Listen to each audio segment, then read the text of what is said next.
আশিক বানায়া আপনে এই গানে ডাক্তার ইমরান হাশমি তনুশ্রীর শরীরের অ্যালার্জি পরীক্ষা করতে চাইলে তনুশ্রী প্রথমে আপত্তি করে।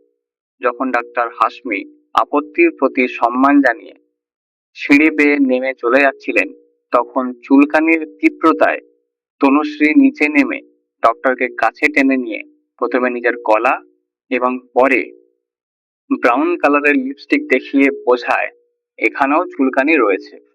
ডক্টর হাশমি দীর্ঘ অভিজ্ঞতা দিয়ে প্রথমে ঠোঁটের উপর 30 সেকেন্ডের একটা অপারেশন চালিয়ে তনুশ্রীর ব্রেনে সিগন্যাল পাঠান এবং পরবর্তীতে গলায় ঘাড়ে ওনার বিখ্যাত নাক এবং ঠোঁট দিয়ে ঘ্রাণ নিয়ে বলে দেন কি কি মেডিসিন লাগবে।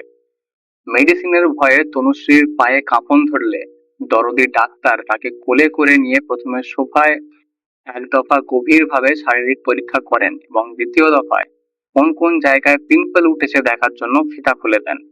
যথেষ্ট ভদ্রতা এবং সামাজিক দূরত্ব বজায় রেখে ডক্টর হাশমি ওনার পরীক্ষা চালিয়ে যান।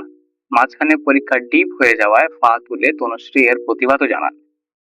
তৃতীয় দফায় বিছানায় নিয়ে ফাইনাল পরীক্ষা করতে চাইলে তনুশ্রী একটু ইতস্তত বোধ করে। ডক্টর হাশমি রোগীর ভয় কাটাতে নিজেও শার্ট খুলে বুঝিয়ে দেন, তুমিও যা আমিও তা। এর মধ্যে শীতকাল থাকায় ঠান্ডা অনুভূতিতে তনুশ্রী কেঁপে উঠছিল, যা দেখে স্বয়ং ডাক্তার ওনার লোমশ বুক দিয়ে বারবার তনুশ্রীর শরীরে তাপ উৎপন্ন করে দিচ্ছিলেন। এমন মানবিক দরদি ডাক্তার ভবিষ্যতে আর আসবে কিনা সন্দেহ।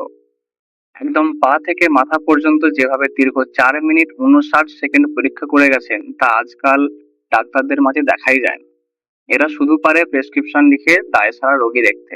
যাই হোক, ডাক্তার হাশমির প্রতি রেসপেক্ট, এদের জন্যই তনুশ্রীর মতো রোগীরা সঠিক চিকিৎসা পায়। Free audio post production by alphonic.com.